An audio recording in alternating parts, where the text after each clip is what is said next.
Pour faire le lien entre les toitures terrasses et les ouvrages de sécurité, donc je vous présente ce diaporama dont le sujet est de réaliser les coupes de détail sur les relevés d'étanchéité et les garde-corps.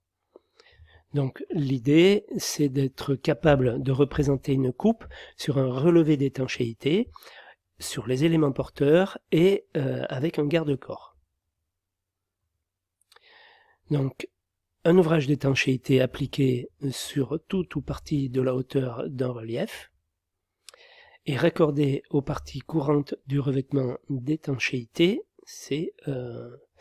il est toujours constitué par un élément séparé de la partie courante, donc ça c'est le relief. Tous les reliefs, ce sont des ouvrages d'étanchéité. La plupart des sinistres qui concernent l'étanchéité des toitures terrasses ont pour origine les points singuliers et notamment les relevés. Le décollement et les déchirures peuvent avoir des conséquences coûteuses, donc il faut faire attention à ce que l'on fait quand, dans cet angle saillant, là comment ça se passe, l'angle rentrant, qu'est-ce qu'on prend comme précaution à la réalisation. Les relevés d'étanchéité servent à prévenir la pénétration de l'eau en périphérie des terrasses revêtues d'un complexe d'étanchéité, qui empêche ainsi les infiltrations à l'intérieur des ouvrages. Pour assurer l'étanchéité de la toiture terrasse à la périphérie des émergences, ces relevés sont mis en œuvre en adhérence totale sur un support adapté à cet usage, dans le cas de membranes bitumineuses par exemple. Donc il faut voir les DTU 43.1 à 43.5. Ou dans certains cas, des membranes synthétiques, on a vu pour le PVC ou le PDM.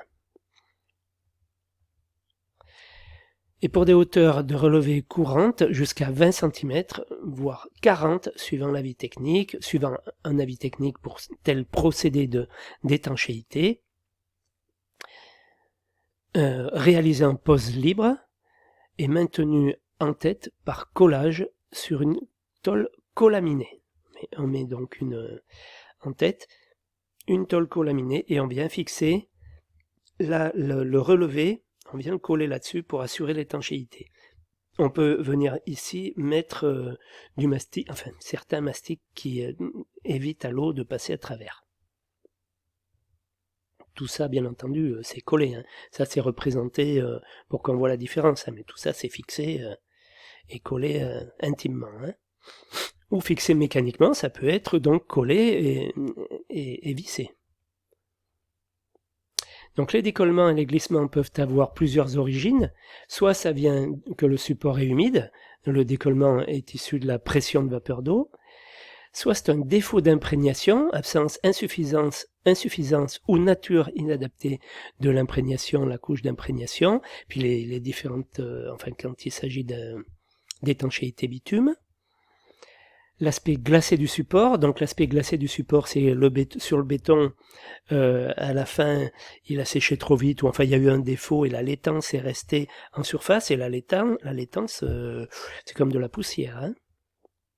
Défaut de soudure du revêtement, contrainte mécanique, effet de cisaillement créé par une charge importante en fonction de la hauteur de relevé principalement.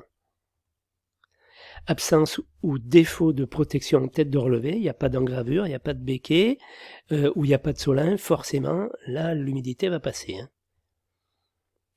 Donc les déchirures ou le poinçonnement proviennent d'une fissuration du support. Ça peut arriver que le béton dessous se fissure, donc forcément, l'étanchéité risque de se déchirer. De cisaillement dans les gorges des relevés dus à des poussées de la protection en dur de la partie courante, insuffisance voire absence de joints périphériques. Là, si on n'a pas pris un certain nombre de précautions, bon là elles ont été prises, mais si elles n'avaient pas été prises, ça pourrait se déchirer ici. De cisaillement pour des plis à 45 degrés, dû à des effets thermiques entre les parties isolées, c'est-à-dire la partie courante, et celles qui ne sont pas isolées, genre l'acrotère ou des costières métalliques. Alors les débordements dans le cas de toiture de terrasse jardin sont dus à un niveau de terre dépassant la hauteur relevée. Si j'ai pas fait attention, la terre vient de tomber là-dessus, c'est pas prévu pour. Cela arrive lorsqu'on surestime le tassement futur de la terre. Donc on a mis trop de terre au début et finalement elle ne tasse pas autant que prévu. Donc chaque fois qu'il pleut, elle vient nous saloper l'étanchéité et tout ça, c'est pas bon pour l'étanchéité. Donc les bonnes pratiques, c'est de respecter les conditions de mise en œuvre des ouvrages de relevé. Pour cela, les conditions de mise en œuvre des ouvrages sont fonction de la nature des supports, que ce soit du béton, du métal, du bois ou un isolant, et de la destination des toitures terrasses, à savoir elles peuvent être accessibles, non accessibles, elles peuvent être techniques sur les toits des immeubles par exemple, ça peut être une toiture jardin, ça peut être un parking, et ça peut être une toiture terrasse végétalisée.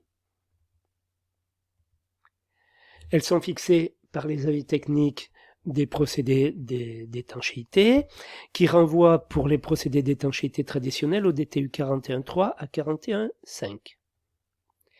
Pour les systèmes non traditionnels, bitume modifié par l'élastomère SBS fixé mécaniquement, ou autres, les membranes synthétiques, genre le PVC ou le PDM, les avis techniques peuvent également renvoyer aux principes fixés par les DTU.